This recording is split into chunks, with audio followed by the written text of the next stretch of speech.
Intinya adalah ada dua kebijakan yang bisa membantu masyarakat. Tadi proyeksi kita di interval 175 sampai 200 miliar. Karena itu kita tidak bisa membuat ekstensifikasi pajak, tidak bisa. Yang bisa kita lakukan adalah intensifikasi. Diskon piutang pajak, biar masyarakat semua paham. Kalau jasara harja kan berkaitan dengan asuransi. Pergub itu mengatur tentang pembebasan pajak dan bea balik nama. Kalau jasara harjanya tidak diatur dalam pergub. Jasara harja ngatur sendiri. Bagaimana tadi pertanyaan berlaku untuk semua kendaraan? Jawabannya iya. Jadi pemutihan pajak ini, pemutihan hutang pajak ini berlaku untuk semua jenis kendaraan. Yaitu diatur dalam peraturan gubernur. Mengenai tadi kalau PPNBM, ya, pembebasan pajak pertambahan nilai itu Kementerian Keuangan. Itu berlaku untuk kendaraan tertentu. Ya, PPNBM itu untuk jenis kendaraan tertentu diberikan bea masuknya itu dibayarin pemerintah. Tapi ini ada skemanya dalam urutan waktu tertentu. Ya, untuk Maret sampai Mei bea masuknya pajak pertambahan nilainya dibayar pemerintah 100%. Artinya kalau beli kendaraan jadi lebih murah. Itu sekarang sudah selesai.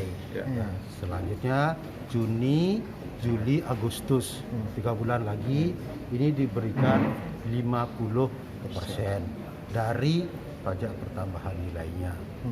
Ya kan? Setelah itu 3 bulan berikutnya setelah Agustus 25%. Nah, bagi masyarakat yang ingin membeli kendaraan lebih murah pada jenis kendaraan tertentu yang sudah nanti diumumkan, itu sekarang waktunya. Kalau yang bebas pajak pertambahan nilai 100% sudah lewat, Mei kemarin berakhir ya.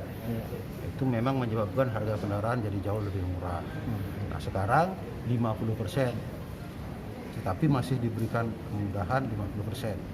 Nah, ini tidak materi pergub ya, ini kewenangan pemerintah pusat karena pajak pertambahan nilai itu kan pajak pusat.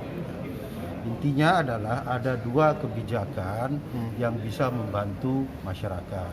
Yang pertama kebijakan pemerintah pusat di bidang perpajakan, khususnya pajak pertambahan nilai untuk kendaraan tertentu. Ini menyebabkan harga kendaraan jenis tertentu, jenisnya nanti tanya Pak Santo ada daftarnya, itu menjadi lebih murah karena diberikan keringanan pajak. Itu pemerintah pusat punya skema. Yang Bapak Gubernur punya skema dalam Peraturan Gubernur Nomor 21 Tahun 2021 adalah satu diskon pajak kendaraan bermotor. Kendaraan bermotor ini semuanya ya. Jadi diberikan diskon. Begini, kalau dia memiliki hutang pajak lebih dari 2 tahun, maka dia membayar pajak 2 tahun terakhir saja. Contohnya, dia punya hutang pajak 2021, 2020, 2019. Cukup dibayar 2020, 2021. Kalau dia punya hutang pajak 5 tahun, 2021, 2020, 2019, 2018, 2017, cukup dibayar 2021, 2020. Ya, yang berikutnya tidak dibayar. Itu diskon namanya. Nah, satu. Yang kedua adalah pemutihan pajak.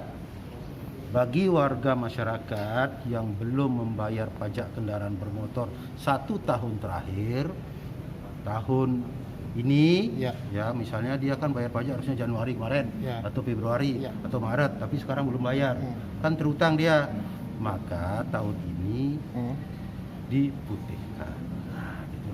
Tahun ya, yang 2020 maksudnya, 2020 diputihkan. Ya. Nah, yang ketiga adalah pembebasan bea balik nama kendaraan bermotor. Juga yang berhutang berapa tahun? Yang second. BBNKB 2, BBNKB 2 itu artinya yang balik nama. Bukan beli baru. Nah, ini yang berhutang kemarin juga dibebaskan.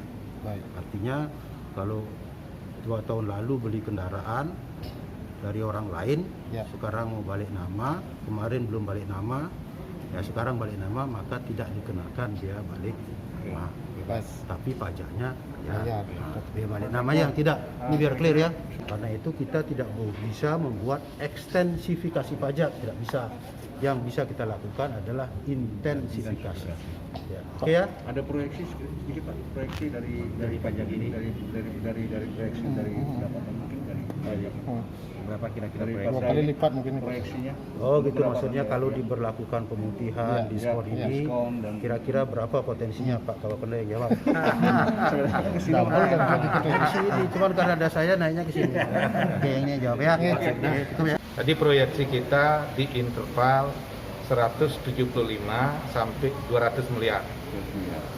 Ulangnya Pak. 175 sampai 200 miliar. Nah, jumlah kendaraannya yang jelas secara persentase populasi kendaraan di Bali itu 82% itu adalah roda 2. Sisanya roda 4 ke atas, 18%. Angkanya itu berapa Pak? Ribu angkanya, ribuan. Data aktif kendaraan yang tercatat di server Bapenda itu 3,3 juta. Keseluruhan 3,3 juta. Kemudian yang sudah aktif membayar pajak sampai dengan akhir tahun 2020 di angka 2,6 juta lebih, hampir 2,7 juta. Sehingga ada sisa piutang pajak sekitar 600.000 unit kendaraan. Tapi komposisinya dari 600.000 itu 82% adalah roda 2, kemudian 18% roda 4 ke atas. Cuman kita tidak bisa menganalogkan sisa 600.000 itu adalah sisa real. Karena bisa saja kendaraannya sudah mutasi tapi belum dia laporkan. Ada kendaraannya yang rusak berat tidak beroperasi, ada kendaraannya hilang, ada kendaraannya yang masih dalam proses urusan-urusan hukum lainnya. Tuh ya. Tapi target kami di tahun 2021 ini minimal 350.000 unit kendaraan harus kami dapatkan Dari berbagai jenis Pak. dari berbagai jenis. Semua itu kan tadi udah 18% itu kan R4 ke atas dia masuk kategori di dalam. Kalau tahun lalu sendiri berapa Pak? Kalau tahun lalu 186 miliar. Ya. Ya, sekarang kita intervalkan 175 sampai 200.